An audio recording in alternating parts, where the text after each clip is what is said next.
probably going to be my most important video of the whole travel series. I'm actually making this video on my last day, which sounds daft, but that's because you'll understand as we go through all the bits and bobs.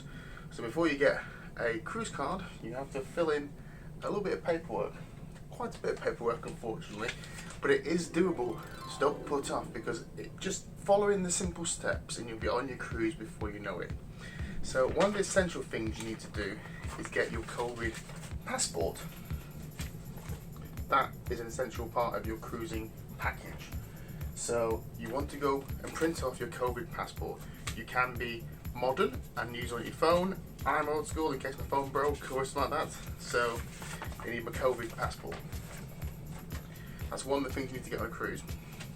Bear in mind, this cruise is based on the information provided in January 2022. Things are changing ever so slightly as times fly, pardon the pun, and to go to the Caribbean it is ever so slightly, but there is directions on the Marella website on how to do that. So one of the things I did require before we cruised and after we cruised is also a test. So Marella recommend a firm called Chronomics, and they can arrange the test before you go and the test when you come back. You have to have these tests before you go, and you also have to have the information of these tests. And when you do perform this test, which is 9 o'clock the night before, they will send you over a copy by email of your test result, and you're looking for obviously a negative test there. So before we got on the plane, we need a negative test result and the NHS COVID.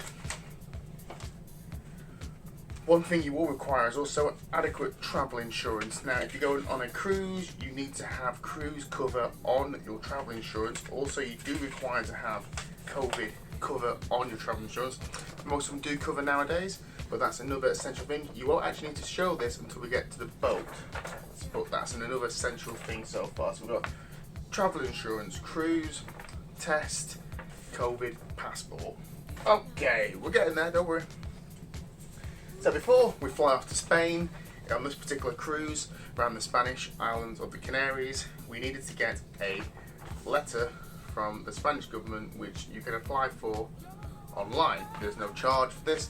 It will ask you some questions regarding your seat, etc., where you sat, so you're going to need to check in beforehand. Now this form gets filled in 2 days before you leave. Now I know you're thinking, my gosh, there's quite a lot of forms to fill in here, but it's not so bad. There is a slight downside. There's one form for every single person. So if I was doing it again in chronological order, I would book the holiday, then I book travel insurance. It's always best to have your travel insurance as soon as you book, because you never know when things are going to go wrong. Then before a few days, I'd get my COVID vaccine. So I've got that paperwork all to hand. Travel insurance, COVID vaccine, and then we're about 2 days before departure. So now I can apply for my Spanish visa, but before I do that, oh hang on, I missed a step.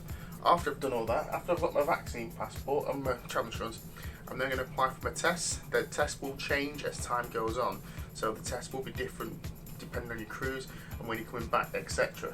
But these were the tests I needed, so they arrived in time and I was a negative. Fantastic. So we're now 48 hours before departure. I can now check in on my plane. So now I've got a flight name, flight number, and a flight seat. So now I can go to the Spanish government site, and all these sites are listed on the Marella cruise, by the way. There's like a little cruise control or something cheesy like that, but for cruise control we'll show you how to do that. So then you can then fill in this form. So I get to the airport's going to ask you for your TUI boarding card, it's going to ask you for your Spanish entry form, and it's going to ask you for your COVID passport.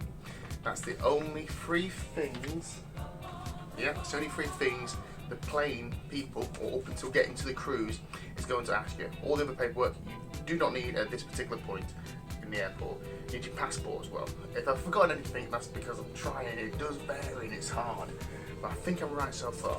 Then we get to the cruise, and they're going to want to see now your, what do they want to see? Oh, this. Oh, I'm getting confused. You can also book it online. So I'll probably book it online when I do these two forms, and I've got every single form in place. So I've booked in online, I've checked in online, I've got my electronic boarding card for the cruise. When I get to the cruise terminal, he's going to want to see the vaccination passport. Again, they're going to see your boarding card for the actual cruise.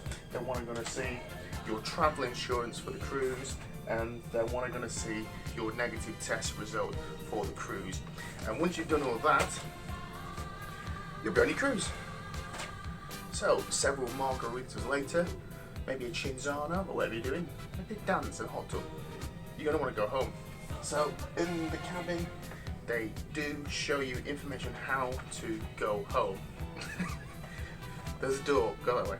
So you have to do some stuff on the government website. Now luckily Marella don't charge you to use their access to the government website, so there's no additional charges, but you're going to have to bring yourself, I think you can actually go down to reception in their defence, but you're going to have to try and bring some kind of electronic device. You're going to need that anyway to prove you've done the paperwork to get back into the country. They do give you information on what to fill in, and then the night before, so we're going home tomorrow, so you have to fill in the form 48 hours before you arrive back into the UK, and it tells you what you need to fill in. You follow the link on the Marella app on your phone or your tablet or your PC, whatever you're following, and then you can now start to fill in your location form, or the PLF, passenger location form, and they will put in your cabin all the questions and a guide on how to actually do it. They will also tell you what to do with your luggage. It's pretty much not changed as before, though we're getting off slightly earlier, so I presume it maybe they're giving like a little more time to plan for things going wrong. Hope they don't in the airport. But yes, so now we're going to head home. So what we need again is your passport information. You're going to need your test information as well, of the tests you've ordered for Chronamics or whichever firm you use. I probably use them. I've had no problems, done a couple of cruises, no problem so far. Then you fill in the passenger locator form. It's going to ask you your usual questions: name, passport, where you're stopping, where you've been, plane, etc, etc, etc. You get those all filled in. There's links on the cruise control website, there's links on the Marella app also, and there we go. I think that's all you need to know about paperwork size for the cruise. What else? It's funny, this is like the last day video of the cruise. If you followed the blog or the vlog or whatever hell kind of program this has been I've been creating, I hope you've enjoyed. I try and answer the questions that people don't answer, so there we go, that's what I do. One thing I'd say you need to bring is a pen. A pen is essential if you like to do the quizzes. They no longer hand out pens. I've gone through, if you watch back the other programs, you will see the bits and bobs you need to bring, little bits and tips and tricks and that kind of stuff. If you don't want to pay for the drinks package, I only realised today, I knew there's a water fountain, I ain't that daft. There's a water fountain on most positions of the ship, you can pick up water. There's also like a container in your cabin, I've just never seen it before, it's like a wine container or a vase. It looks like a vase, but you put wine or any kind of liquid in there.